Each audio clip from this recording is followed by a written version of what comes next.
En fait, cette idée m'est venue d'une expérience personnelle d'abord. Moi, j'ai travaillé pendant 15 ans dans le développement de molécules contre le cancer. Et puis, le cancer est venu dans ma vie à travers ma petite fille qui a eu une leucémie aiguë quand elle était bébé. Donc, quand elle a été en rémission et qu'elle est allée bien, j'avais envie de changer de façon de m'occuper des gens qui étaient malades. Et j'ai découvert le travail du tatoueur américain Vinnie Myers qui est aux États-Unis et qui travaille sur cette reconstruction des mamelons par le tatouage. Et comme j'ai toujours dessiné, et comme j'avais vraiment cette envie de mettre tout ça à profit, cette idée est née. Et donc il n'existait pas en France et plus largement en Europe ce type de salon de tatouage. Et donc ça a été le point de départ de The Téton Tattoo Shop. Il n'existe pas en France ni même en Europe de formation à ce type de tatouage qui est enseigné majoritairement aux États-Unis. Il existe par contre des formations à un autre type de tatouage qui est celui du maquillage permanent, qu'on appelle aussi dermopigmentation médicale, qui est une autre technique qui utilise d'autres types de pigments qui sont semi-permanents et nécessitent des retouches. Donc le tatoueur que vous allez voir habituellement dans votre quartier peut être amené à refuser ce type de geste parce qu'il ne se sent pas à l'aise avec une technique qu'il ne connaît pas ou qu'il ne maîtrise pas. Et c'est plutôt une bonne chose parce que les dégâts à long terme de ce type de tatouage permanent qui sont faits de manière autodidacte peuvent être gravement invalidants pour des personnes déjà mutilées.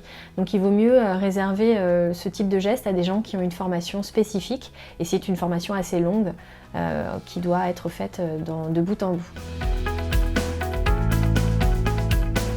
Moi j'ai un parcours de formation qui est passé par l'apprentissage du tatouage traditionnel. Pour apprendre à tatouer, il faut apprendre avec un maître tatoueur, donc c'est ce que j'ai fait pendant un peu plus d'1 an.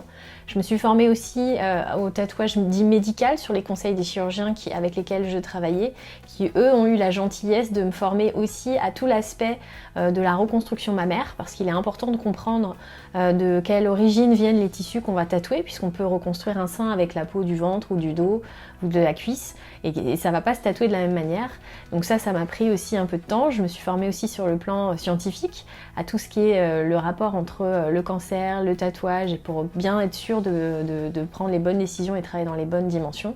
Et puis j'ai été faire cette formation aux États-Unis spécifique au tatouage 3D pour apprendre réellement ce qu'il faut savoir sur le fait de tatouer des peaux opérées, irradiées, cicatricielles et de bien déterminer la teinte, la couleur, la forme qu'on va choisir et bien travailler cet aspect du dessin qui est essentiel à l'obtention d'un bon tatouage en trompe-l'œil. Ce type de tatouage n'est pas pris en charge au titre de l'assurance maladie parce que c'est pas un geste médical, c'est un geste artistique qui est fait au titre de la reconstruction de l'estime de soi et qui n'a pas de vertu thérapeutique et qui n'est donc pas pris en charge.